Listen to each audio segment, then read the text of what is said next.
Welcome to the Exit Strategy. We have real conversations to transform your mindset, money, and more. And now, the Exit Strategist. All right, come on. I talk about today. Lord. All right now.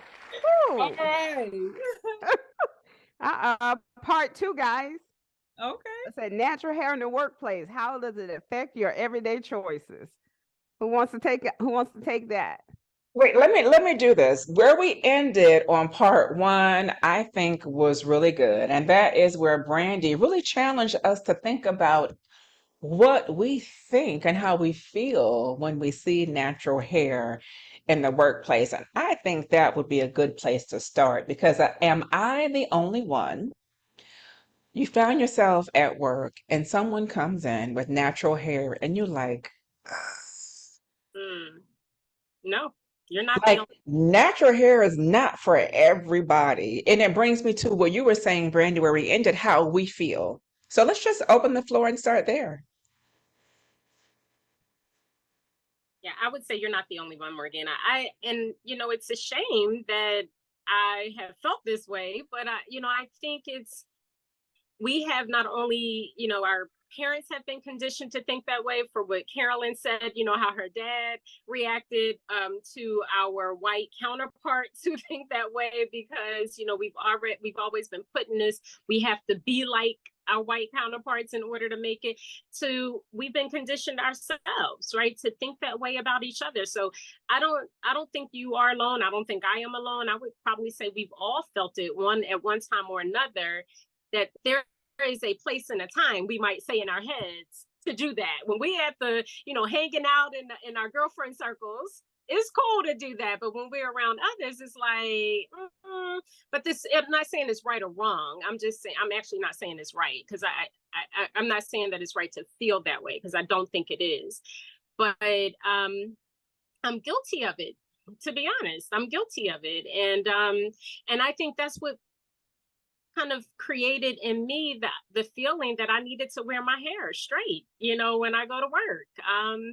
I don't ever, and I've been wearing this COVID ponytail like for 2.5 years. I just started straightening my hair again, but honestly, if we want to really get down to it, for me, it's like, it's freedom to not have to press my hair or go to the hairdresser or get a perm or, like, it's freedom to be able to be in your natural. And I wish more of us felt comfortable to do that in the workplace. So I'm gonna leave it at that.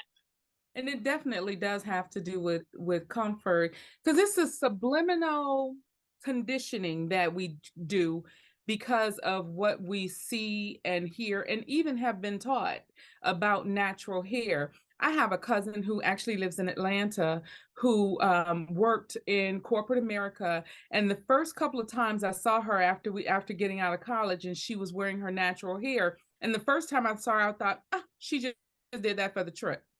And then I saw her again, and this is how she would wear her hair to work each and every day. I had an opportunity to ask her about that, and I thought to myself, they must be a lot more progressive there than they are here in Michigan. And I thought it was a Southern thing, quite honestly. So it was actually kind of surprising to me. But these days, I think it's becoming a lot more acceptable as we are learning how to embrace and love who it is that we are, regardless to what our hair looks like.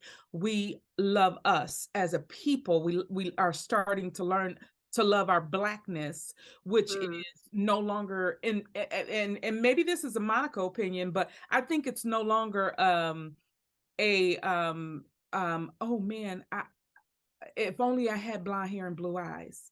But we love who it is that we are, hair and all. And I think it's just culturally we are learning to embrace who we are. And I add a different dynamic to that. And let me know if you don't want to have this conversation. But going natural, although it's blonde, but short hair, I have had a particular guy that I entertained, right? Who said, you look like a lesbian. Mm. You know, Mhm. I think women are going to want to talk to you. I'm like, that is such an ignorant statement to make that the length of your hair somehow defines your sexuality. So having short hair, that is something I've had to deal with Mhm. from Mm. men and women. That's Yeah, real. Yeah, it is real. that is well, I go back to how, again, what I did. I shaved it all off. I've never transitioned. I just shave it off. That was my father's intake. The very first time he ever seen me. And I moved to Georgia. When I moved here, I shaved it all off. And he was insinuating that I looked like a lesbian. And I'm like, man, I'm your daughter.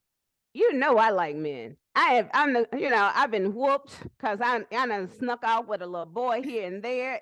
Listen, that's my childhood, okay? And we should be clear, like there's nothing wrong with lesbians. Like, No, there's nothing. Absolutely. Right. No. It right. has nothing to do with the sexuality. It was just their mindset as what they were thinking. This is, again, go back to, we're conditioned to think that only someone from the community is only one wear their hair short. Not straight women. That's basically conditioned to believe that's what they saw, and this is how he react.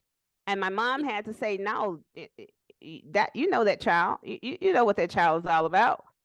But it was just other men. But I dated a guy who was bald headed. He was happy, and he was happy with the fact that I shaved mine off. He never had an issue with it. It was my family. It was the black men in my family. And then it was people that I worked with who said, oh, I could never do that. Mhm. What you mean you never do? Oh, no. Again, it goes back to that stereotype, that negative. Oh, nappy. Right. Huh? That's Mm. not a Yeah. true. Yeah, that's not. Your hair is not nappy. Those are your natural curls. Can I Well, hear me? see, now I'm just going to have a real moment with you because when we started this conversation, it started with some people who you look like, oh, should you be doing natural hair? And unfortunately, that typically is a coarser, drier texture. And I don't want to call it nappy because it's not necessarily nappy. I think it's hair care, but is it nappy? Are we within our own culturally biased against each other? I would say, yeah. I Mhm. would say, yeah. Or that's their thought process, because we've been conditioned to believe. And yes, and everybody wanna feel your hair. Okay. Like, Can oh, okay. I would Well, you love thought. Go I would ahead. love to dive in here because you all touched on some really great points. And here I'm gonna go deeper because many of our families came from domestic culture. We were reared, let's just say that many of our grandmothers, you don't have to go back that far, were domestic workers. And so, today you can relate it to the lunch lady. So even in your lunchroom, they wore the nets. I know they did at my elementary school in Jersey. They wore those nets and they covered their hair. But if you went back to domestic, women would cover their hair. You would put a scarf on. Let's go back a little bit further. If there was a woman that worked on a slave plantation, you covered your hair with a scarf. So no, it was not a part of beauty, right? And then if you connect it to the standard of beauty that America comes from, somebody mentioned blonde hair, blue eyes, straight hair, that's a Hollywood image. And none of us here look like that. So it's kind of like, okay, where do you find that beauty? Because I believe the first Black millionaires was Madam C.J. Walker. Guess what she created? She created a product in order to straighten the hair. So although she was a millionaire, she became a millionaire because we were buying her, her hair straightener. Because what? We've never been taught to wear our hair the way that God created us. And so you're talking about a cultural effect. I will also beg to say that I was affirmed. My dad always loved the way that our hair was. As a matter of fact, he would encourage whenever my mom combed our hair, oh, look at my baby. And my oldest, who is now 22, we were in Jersey. I raised them when they were young. We were still in Jersey. And I sent her to a preschool. We were in a predominantly Hispanic and Puerto Rican community. And my daughter, she couldn't have been 2 or 3 years old. She came home and we had, those little hula skirts that children play with. And she came home and she put the hula skirt on her head and she was like, look, Mom. And it was doing that because guess what? That's what she saw in the school where she was. So again, right, those are things that we've been, that's been put inside of us that we have to really put that mirror up. I'm the mom of 3 girls. For me, a part of my natural hair was about me affirming my 3 daughters to wear their hair the way that God made them. So yeah. All right, I got another angle of this. You guys brought up some. All right, so here's the other angle. What about natural gray hair? What about natural gray hair? Like that's been another area of natural that we tend to like shy away from. And I did for, gosh, I'm 47. I did that for probably about 15 years. When I first started seeing my gray come through, what did I do? You gotta color that bad boy. You gotta put that dye on that. Like I am too young to go. I ain't ready. I ain't ready for that. Look, minivan was one thing, but now I gotta let the gray come through. Like y'all trying to age me for real. But this year, or last year, I should say, it's been almost a year now, I've decided to allow my gray to come through. But it's acceptable. Like it's a whole culture of silver sisters out there, that are really encouraging us to be more accepting of that natural part of our hair. And that goes outside of the Black culture, right? But across all cultures. So that's another area that is, it's had a stigma around it. Yeah, I would embrace my gray. I love my gray. It is what it is.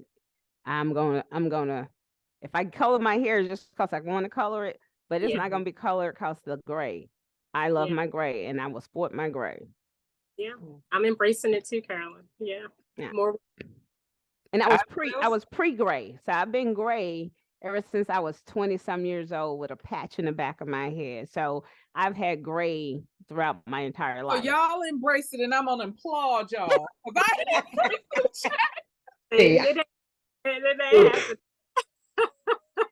It's not fair for everybody. It's not.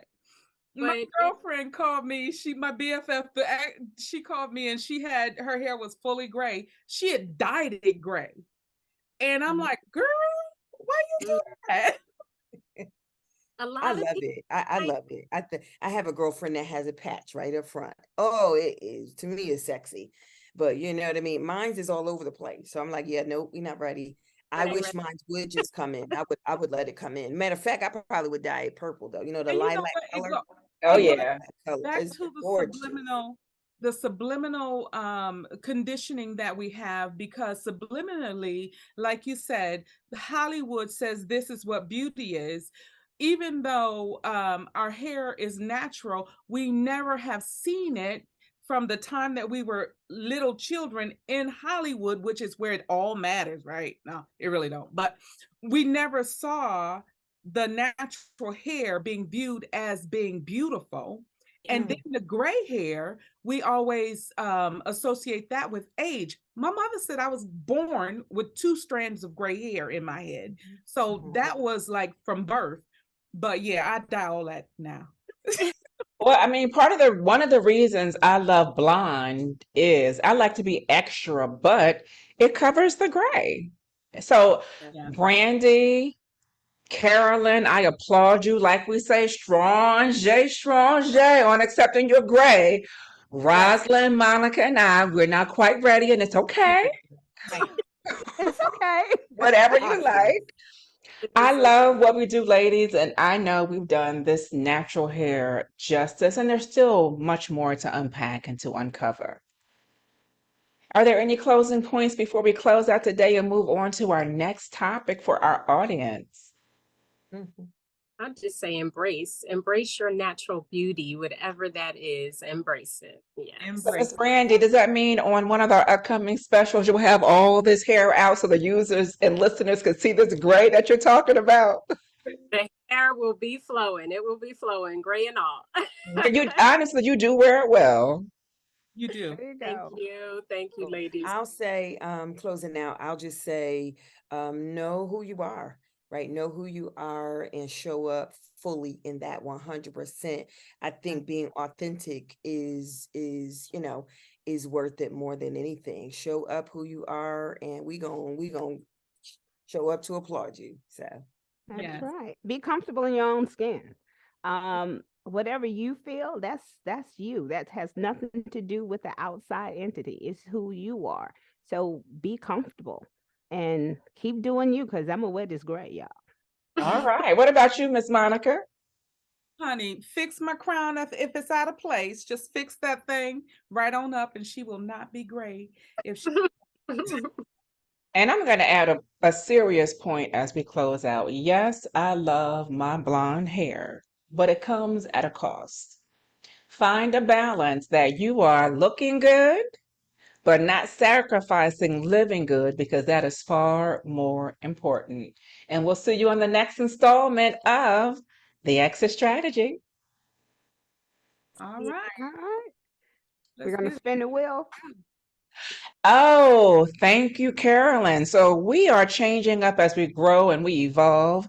And we originally Yeah. started our sessions by spinning the wheel, just giving you some anticipation of what we're going to talk about. But we're going to switch it up a little bit. So I'm going to share my screen and we're going to figure out what will we discuss on our next show. What will it be, ladies? What will it be? As we Let's say, it's see. spin the wheel, but we're going to spun the wheel. Are you ready, ladies? All Let's right, come on, let's see what we go. got. Dun dun dun dun dun dun dun dun dun dun dun dun dun dun dun dun dun dun dun.